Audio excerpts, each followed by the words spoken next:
اصل کې یو محبت ته عارضی، یو محبت ته حقیقی، یو محبت ته مجازی، یا مستقل او حقیقی محبت. دا تقسیم کله چې انسان د یو سره محبت کوي، د چا سره محبت کوي، نو دې په منځ کې چې کوم سبب موجودي، انسان د هغې څیز خیریت ته ګوري. څه ته چې په دې کې خواله شته که نشته، فایده پکې شته که نشته.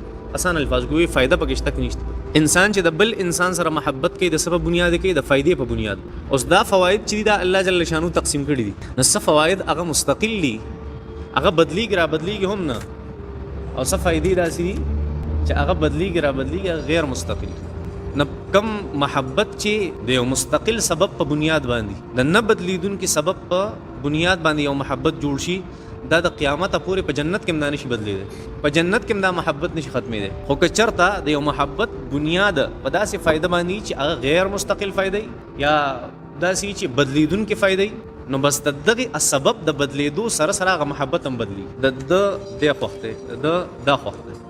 عاشق او معشوق محبت کوونکی چا سره چې محبت کېږي، دا دواړه دې د یو بل سره دنیاوي محبت یادوم کوم غیر مستقل دی، د دې دواړه محبت ته د یو بل سره ولې هلک او جینۍ دي. بس دا مثال به ورکړو چې اسانه وجه دا چې دا کم معشوق دی، د ده د محبت بنیاد دا دی چې دا عاشق زما خیال ساتي، ماله پیسې راکوي، ماله مال او دولت راکوي، زما د ناستې پاستې، زما د عزت، زما د هر یو څیز خیال ساتي. بس او د هغې عاشق د هغه سوچ دا دی چې کومې خیال ساتي چې د ده نه دې ماته، د دې زنانه نه دې ماته، د دې جینۍ نه دې ماته څه جسماني فایده وي. بس د ده بنیاد شهوت دی، جسمانیات دي، مادیات دي. او د معشوق څه شی دی، د محبت بنیاد هغه مال او دولت دی، او دغه قسمه غیر مستقل فایدې دي. نو اوس دا منځ کې چې کم سبب د محبت ته دا چې بدلیږي، نه دې سره هغه عشق او محبت هم بدلیږي. که چېرته دا عاشق غریب شي بیا ورسره دا مینه محبت کوي نه کوي. که چېرته دا معشوقه د دې مخ خراب شي او څوک پې تیزاب ورواړی، آیا دا عاشق بیا دې سره محبت کوي نه کوي. اوس ولې د دې د محبت بنیاد هغه غیر مستقل څیز، او هر چې د مسلمانانو په خپل منځ کې محبت دی، د دې بنیاد یو مستقل څه دی چې هغه لا اله الا الله محمد رسول الله دی. هغه قرآن مجید دی چې په هغې باندې فیصله د قیامت په ورځ هم کېږي. منځ کې د مسلمانانو منځ کې د محبت اسباب څه دي؟ یا الله دی، یا پیغمبر دی، یا د الله او د پیغمبر تعلیمات دي. اسانه خبره. او هغه مستقل څیزونه دي، نه بدلیدونکي څیزونه دي. نو چې کوم هغه ړومبي څیزونه وو هغه بدلېده، ولې هغه مادي او جسماني څیزونه وو، هغه د وخت سره بدلیږي را بدلیږي، ځکه سره محبت بدلیږي. او هر چې دا محبت ته، دې محبت ته بنیاد دی، دې محبت ته سبب او بنیاد بدلیږي را بدلیږي نه، نو محبت هم چېرته نشي ختمېدی، بدلیږي را بدلیږي نه، حق شان دي. بس الله جل شانه فرمایي د دې مسلمانانو چې مخکینی کم محبت و، نه هغه محبت سو هغه جسمانیات و، عارضي څیزونه و، ظاهري څیزونه و، او دغه بدلیدونکي و، نه هغه محبت ختم شو. او چې دې محبت کله د قرآن په بنیاد شو، یوه د الله په بنیاد شو، د کلمې په بنیاد شو، د پیغمبر په بنیاد شو، او هغه مستقل څیزونه دې محبت به صحیح په قیامت کې به هم دغه شان دی محبت. تاسو سره داسې لیدلی چې یو صحابي بل ته کنځل کړي، دلته داسې هم کتلي، نه یو بل ته سختې خبرې کړي د دین په بنیاد باندې، هغه هم دي حق سبب یې مخې تګدلی دی. یو صحابي هغه چېرته را پاڅېدلی چې بلې په ذاتیاتو، په جسمانیاتو او په ظاهري اسبابو او په مال او دولت یې وجلی، دا څوک ثابتولی شي؟ نه شي.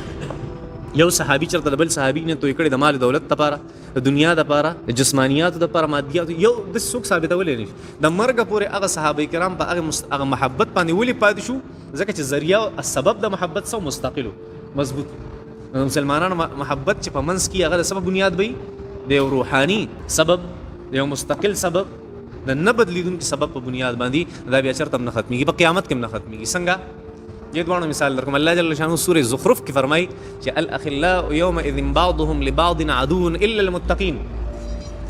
د قیامت په ورځ چې کوم بهترین دوستانو په دنیا کې ګمراه او غلط خلک چې د هغې خپل منځ کې محبتونه، الله جل شانه فرمایي د قیامت په ورځ چې دوی جهنم ته غورځوم، دوی به د یو بل سره دښمني شروع. د کومو خلکو تعلق چې هغه د الله جل شانه چې کوم احکاماتو د هغې په بنیاد باندې و، نو هغه به داسې نه، هغه به د یو بل دښمنان، هغه به څنګه قرآن مجید ډک ټیبل ځای راوړی د قیامت په ورځ.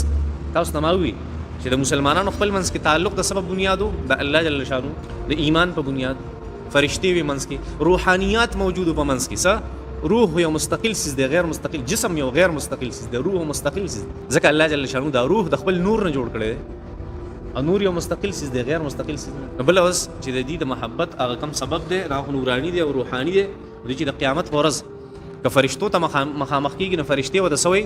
فرشتې ورته وایي سلام علیکم بما صبرتم، سلام علیکم بما صبرتم فنعم عقب الدار. دا الله جل شانو سلامتیا دی پتا تاسو باندې او الله جل شانو دی تاسو د خوشاله شي په دې بهترین انجام باندې. دا روحاني محبت چې د قیامت پر ورځ قائم دی د فرشتو له طرف. دا الله جل د مسلمانانو خپل منځ کې چې کله الله جل شانو فرمایي دا مسلمانان یو بل ته مخامخ شي د قیامت پر ورځ باندې دعواهم فيها سبحانك اللهم. د دې اوازونه په دغه ورځ باندې چې سبحانك اللهم سبحانك اللهم خدای ته ډیر پاک ذات. وتحيتهم فيها سلام. او د دې گریټینګز به یو خپل منځ کې څنګه هغه بدای چې سلام سلام علیکم سلام علیکم. دا څه قسم سلام چې څوک پچا چې محبتي کنه نفرتي محبتي. دا قیامت پر ورځ دا محبت ولې دې قائم دایم دی لکه سبب سو قائم مستقل. دا یو بل دا الله جل شانه سره محبت. الله جل شانه د قیامت پر ورځ ته سورې یاسین کې سلام قولا من رب الرحیم.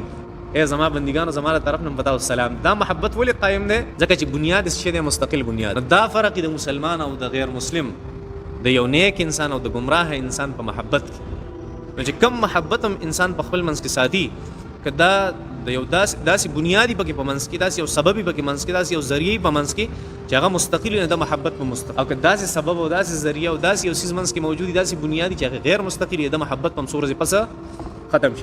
هر ځای صحابه کرام محبت هغه الله جل شانه دا غي بنیاد څخه ګرځولي او مستقل سیس ګرځولي. نو ځکه الله جل شانه فرمایي نبی علیہ الصلوۃ والسلام د دې محبت مخ خپل منځ کې پیدا کو دي مسلمانانو او په داسې یو مستقل بنیاد باندې مې دې محبت پیدا کو کته چرته دنیا دا ټول هر سیس خرج کې سره زر او سپین زر او مال او دولت او جیدادونه او هر څه دا خرج کې خدای سي محبت په دې صحابه کرام د پاره ته نشي پیدا کولای نشي غسته دې محبت. دا د الله جل شانه یو لوی احسان چې الله جل شانه داغه تذکرہ وکړل دغه. الله جل شانه سے فرمای والف بین قلوبهم والف الله محبت واچو بین قلوبهم لدی پزړونو کې دي مسلمانانو پزړونو کې بیا الله فرمای لو انفقت ما فی الارض جميعا ما الفت بین قلوبهم. لو انفقت کتا خرج کړي وې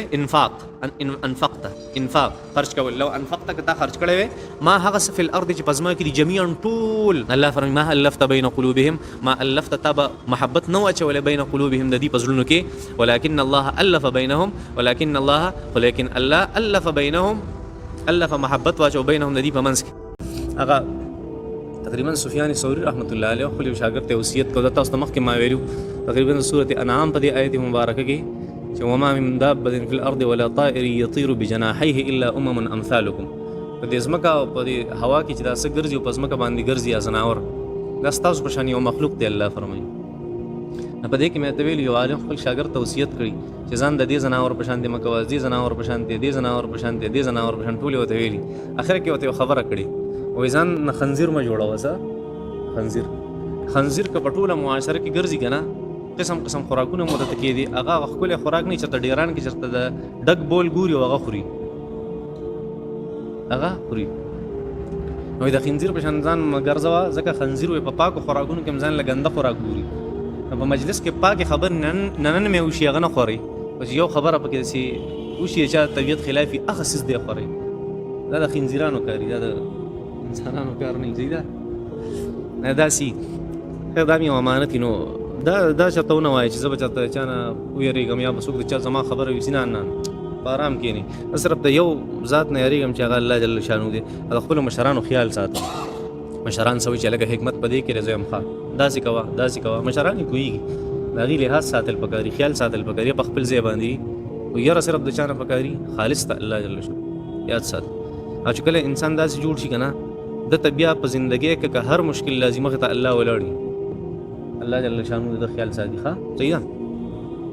او چې مرګونه سیوا شي نو زموږ د دې خبرو نه سیر نشته عادت شي لکه د افغانانو غونډه افغانان باندې جنگونه ډیر زیات تیر شو کنه په دې کې یو څوک په مړ شو کنه په افغانانو کې وې اوف یو راکو غزو نور به هیڅ نه یو راکي او غزانو شه ډیر شوی د خیر دی پته پکې نه لګي ډیر ظلم روان دی په معاشره کې الله جل شانو دې موږ وساتي ښه نسمي الله جل شانو لومبه سیس بیان کو چې کفر او ایمان نه راوړل دا انسان بدترین زناور ګرځي. دویم معاهده ماتول عهد شکنی چا سره وعده کول او بیا ماتول دا د دین خلاف دي. الله جل شانو فرمایي دا خلک چې تاسو سره معاهده وکړي نبی علیہ الصلوۃ والسلام بیا د خپل وعده په هر ځل ماتي او دی وعده خلافین نه ځان نه ساتي دا خلک بدترین خلک دي. الله جل شانو ورپسې آیت کې دا ذکر کوي الذين او هغه خلک عهدت منهم چې تاسو سره معاهده کړي په دې کې ثم ينقضون عهدهم بیا دی ماتی عهدهم خپل واده فی کل مرة په هر ځل وهم لا یتقون، او دی ځان نه ساتي د واده خلافین، وهم لا یتقون ته تمای تقوا ځان ساتلو ته، وهم لا یتقون او دی ځان نه ساتي د واده خلافین، دام بدترین زناور دی ښه.